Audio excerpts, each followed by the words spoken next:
not sure if you are a fan or not of marshmallow tins. So I stumbled across earlier this year a website that has digital downloads that you can buy for, as you see, a couple bucks.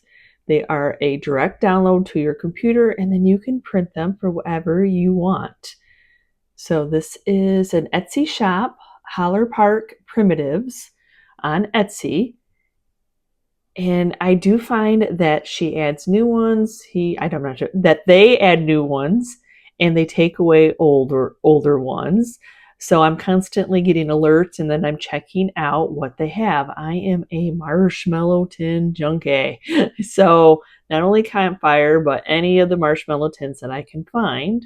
So today's video, I'm going to share with you how I'm going to create some Halloween ones to use in my display using some old tins. You purchase them, they will say delivered, and then you will do a download right into your computer. I have an iMac, everybody has something different, but I'm going to share with you how I use these and how I size them to the item that I want. So these are the new ones.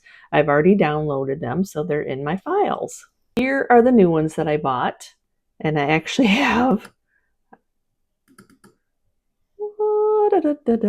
yes, I have purchased a lot because they're not all just campfire. Some are a little bit different than the others, but I'm looking to start doing my Halloween decor for the season, so I want to make a couple.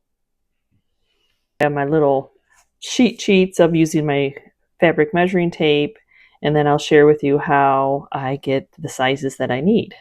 Just open it up. So this is Quincy, even though it doesn't say campfire, it doesn't say the Halloween, the little spooky critter back there. What I'm going to do is I'm going to copy this. There is, sometimes it just lets you copy the image. Use Excel to copy and paste. So I've got it copied. Now I'm going to go ahead and paste the image.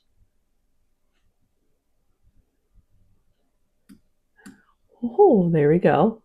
So then I'm going to go to which can do I want to use.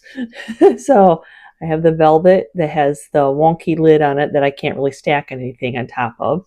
So I need it to be 15. So I'm just going to stretch it out. 15.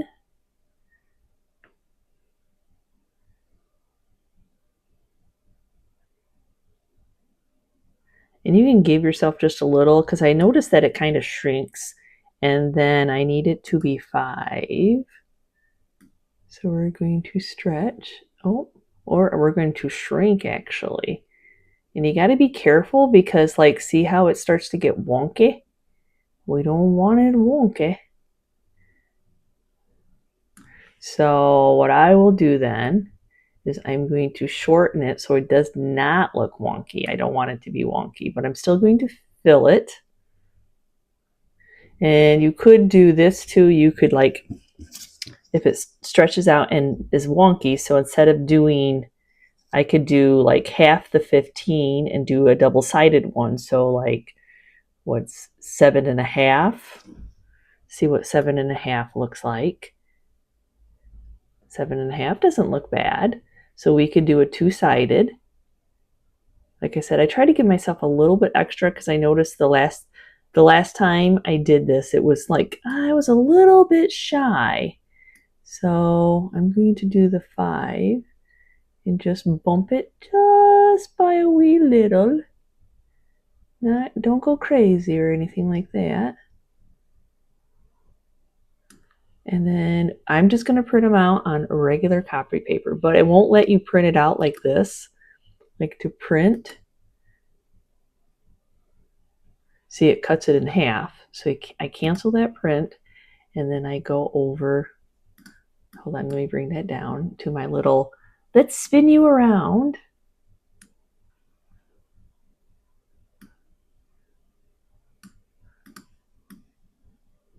And then if I rotate it like that, then I'm able to print it. So that's what I will do. As that one's printing, I'm going to go now and print one of the campfire marshmallow tins with a little spooky ghost on it. So there again, copy image, go over to my Excel, paste, and then which one do I want to do? I think it's easier to make 2 labels than trying to stretch them, because this one's like at 14. Maybe, I don't know, let's see, hold on, 14 by 4.5. I mean, it's a little stretched. So let's see what it looks like if I have that 14, so 6.5.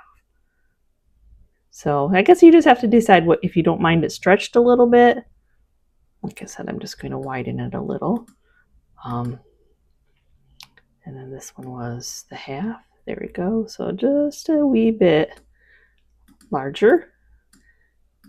I'm pretty sure that I have to flip it, but let's go look at our preview. Yep. So I don't mind doing 2-sided. I kind of like it. That way it looks good from all angles. And then you can duplicate it. So I'm going to copy it, go below, paste. That way I can print out 2 without having to go back. It doesn't really matter. But make sure you look to see where your print is going to print in the middle of.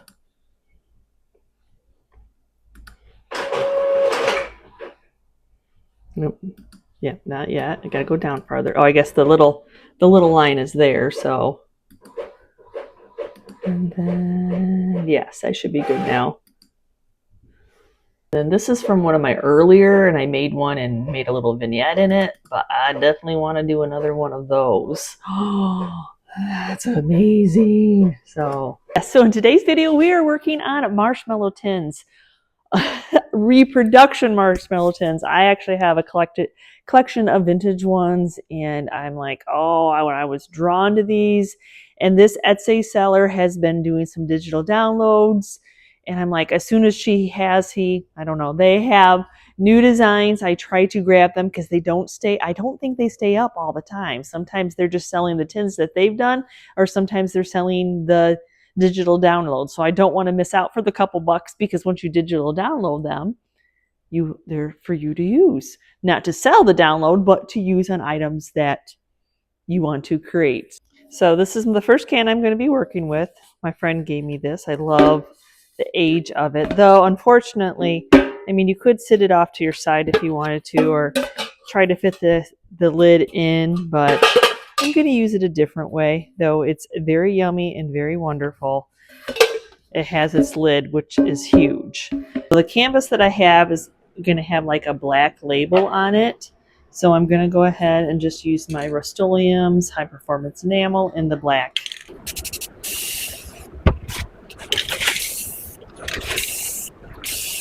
While my paint is still wet, I'm going to take some Decrepit Dust by DIY, and I'm just going to kind of flick, flick, flick, flick, flick, flick, flick, flick.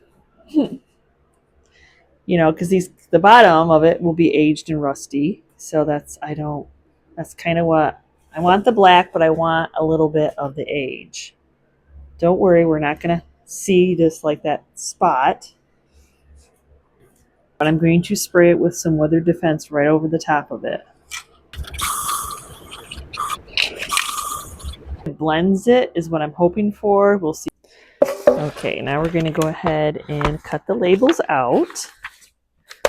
Just using my scrapbook cutter from back in the day.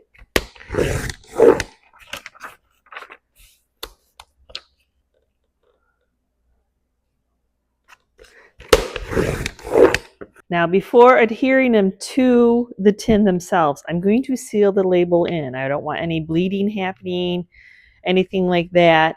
And I really want it to look like a label, not just a printed piece of paper. And I was really happy with the other ones that turned out.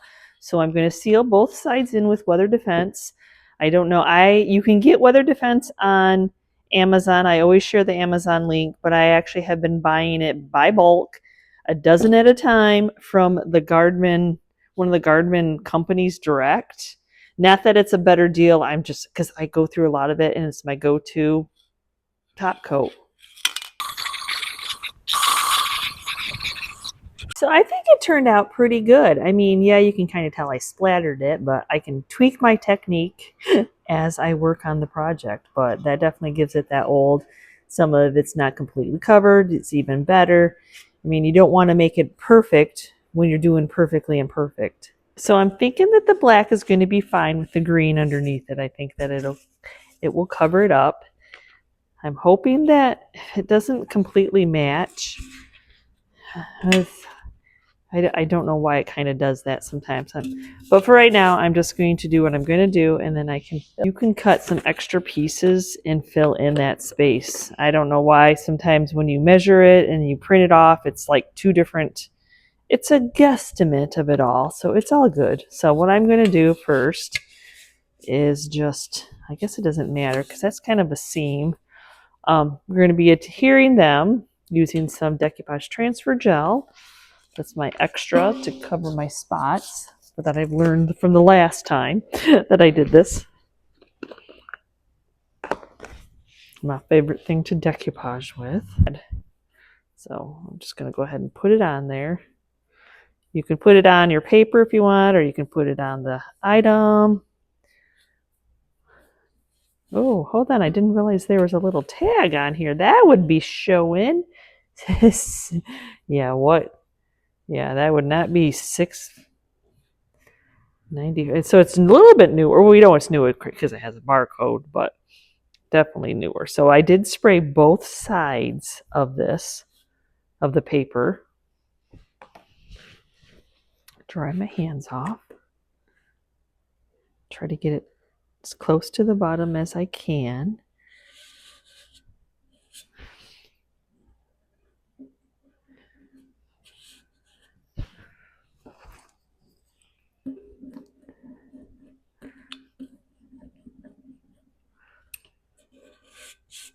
And that's okay. Don't worry about that. It's all about the bottom because we have a lid that we have to put on. So is my lid going to take, I might scoot it down because I think my lid's going to go into my, I forgot to measure for the lid. Okay, it's okay. It's okay. So let's just scoot it down.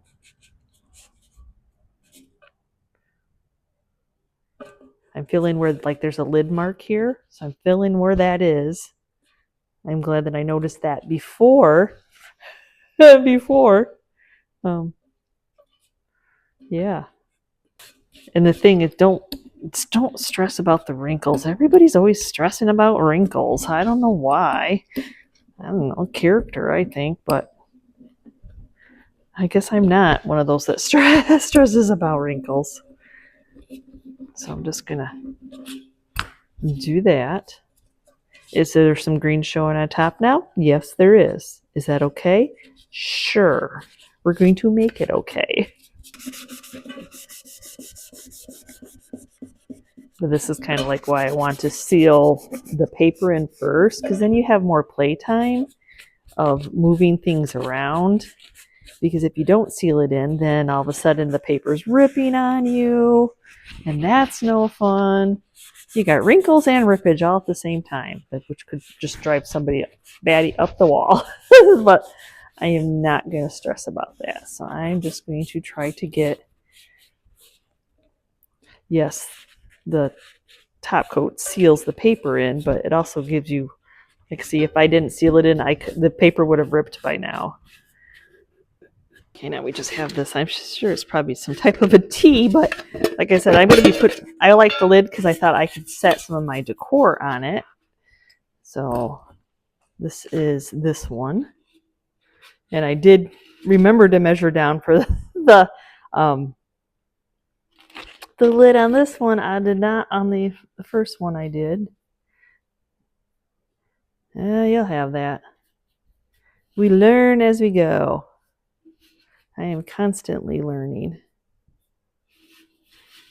Yes, I know it says tins on the or T's on the top. It to be all right. It's not the real thing. They didn't. I don't think they had a ghost one. Get that fuzzy off of there.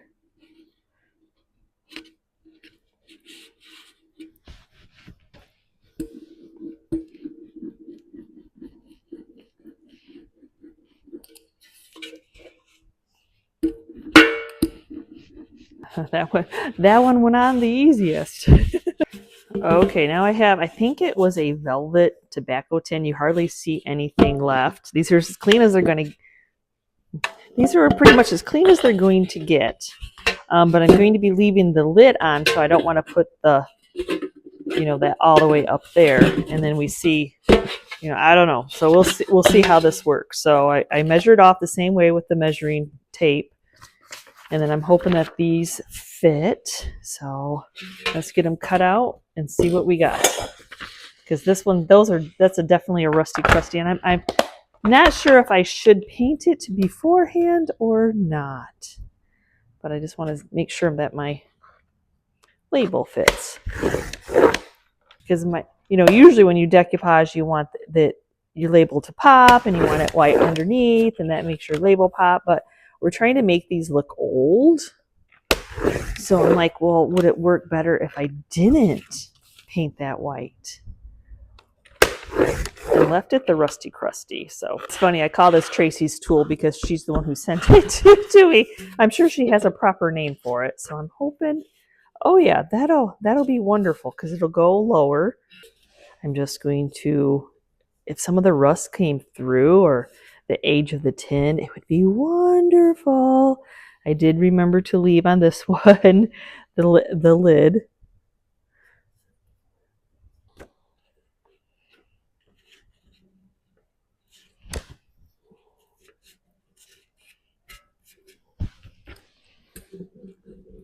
The brayer does kind of help smush around that glue. Wear a cape to use as a wipe my hands off cloth. I'll go ahead and rub.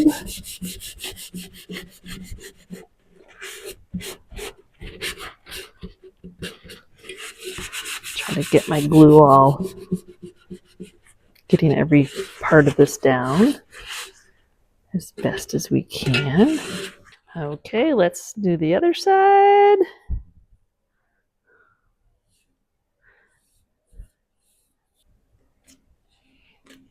Oh, that's right. I gotta go down a little bit. And see, it doesn't match up. That's okay. I'm gonna use cutoffs from something else. So what I'm gonna do is take this extra label that I printed, cut off, and then I'm just going to do that. Cover up that. Or I could have kept printing out and printing out and printing out and printing more and printing this one and the, keep getting it a little bit, and then just wasting more paper. No matter how many times I measured, it'd be okay. That's the way I looked at it. I'm like, it'll be okay. I can do it this way. I will cheat and then use some of the wording because I think the wording, like this little wording, is a little bit bigger. Get the wording. See, it's okay. They do stuff like that, right? Totally do stuff like that. Sure, it's my story and I'm sticking to it, right?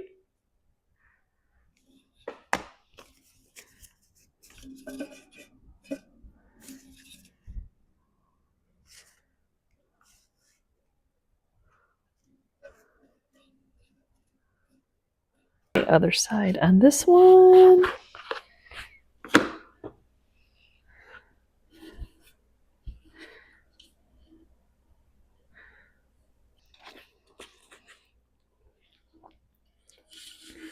So this one seems to be, I did good on this one.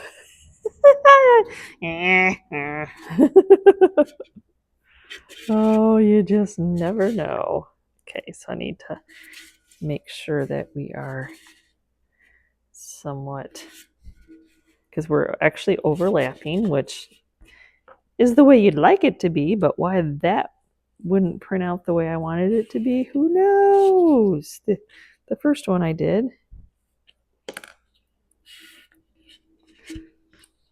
That's the way you want it to be, but if it doesn't print out for you and it doesn't want to, you have options of how to fix that. I'm always going to problem solve everything I possibly can so that you don't have the headache. I will take on the headache for you all. Okay, let's do the other side here. Some of mine, maybe I'll remember to insert a picture. My true ones, you say some of them you can't even read with the label, but I know that it's a marshmallow, and I will rescue it, and I will buy it. Some of the marshmallow tins can go into the high hundreds. You know what I mean? Like $300-400 if you're an auction and you want it, and there's some of them they just didn't have. They had a ton of different brands. I feel like I have too much on. That's why I'm wiping some off. They had a lot of different brands of marshmallow tins back in the day. How did I do? Oh, it looks like I mastered this one too. Kind of, sort of, almost.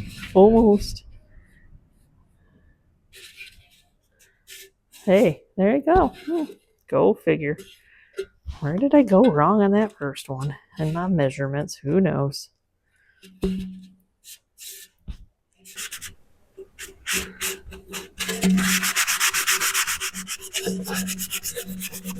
Okay, I have some trimming to do, so I'm just going to go ahead and take some sandpaper and see how much of this I can get off.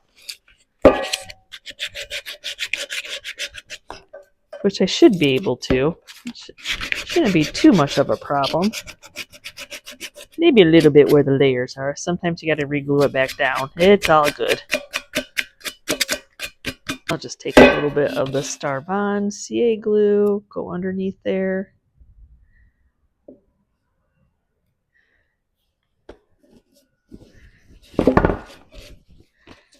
Glue that back on, and I'm going to take the sandpaper over,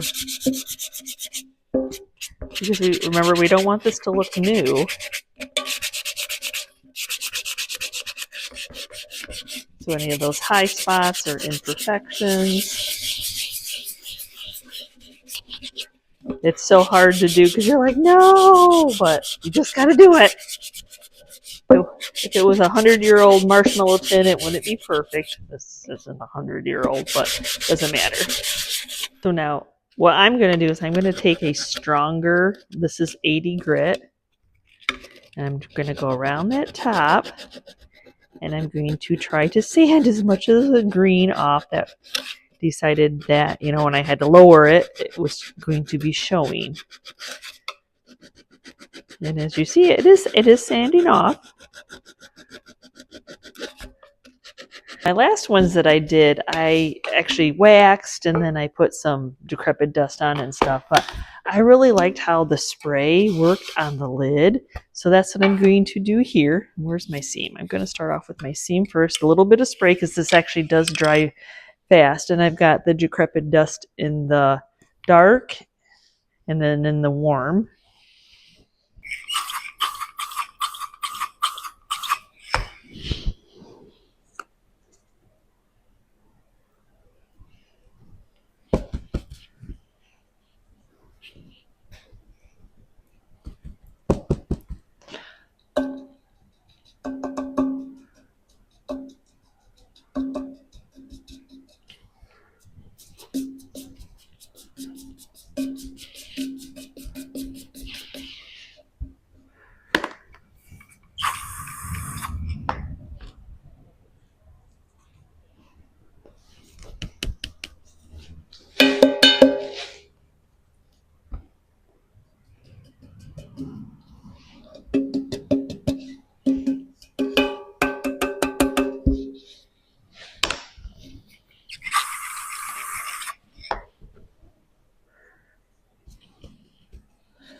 Okay, so that worked really easy to add the patina on that this is missing. But there again, I'm still going to take my sandpaper a little bit. Oop, my overlap is not glued enough. That's okay. There we go.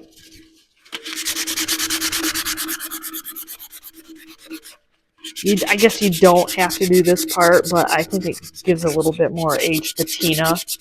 Like the wrinkles, the perfectly imperfect of getting wrinkles on it. Their defense, and then sprinkle some of the dust on it because I am liking that look.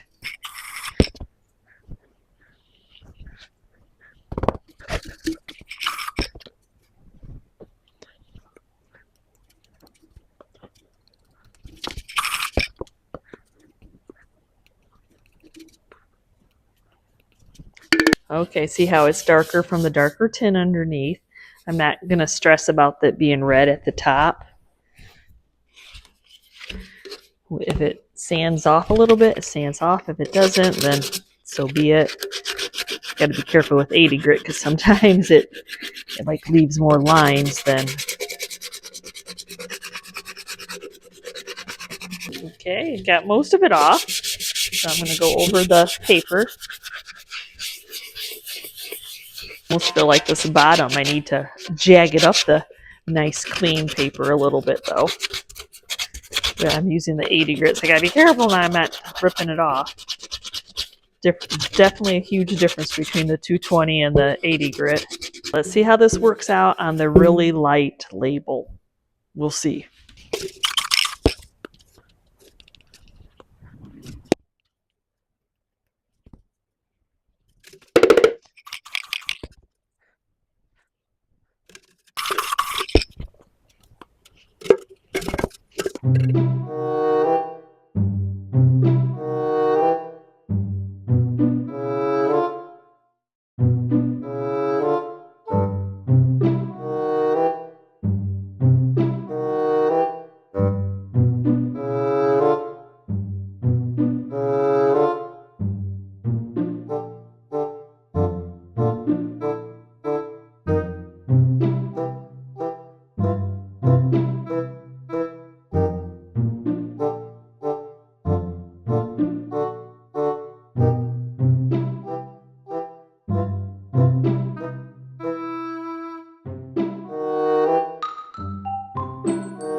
So thank you so much for watching today's video. Yes, oh my goodness, I can't wait to share my Halloween decor when I get to use these. For right now, this is just how I created them. I love it. I love that they had a lid and trying to incorporate the lid. Yeah, one says T. Hey, just put a pumpkin on it. Nobody will even know. So thanks for watching. We will see you next time, and you can see what I'm up to. Bye.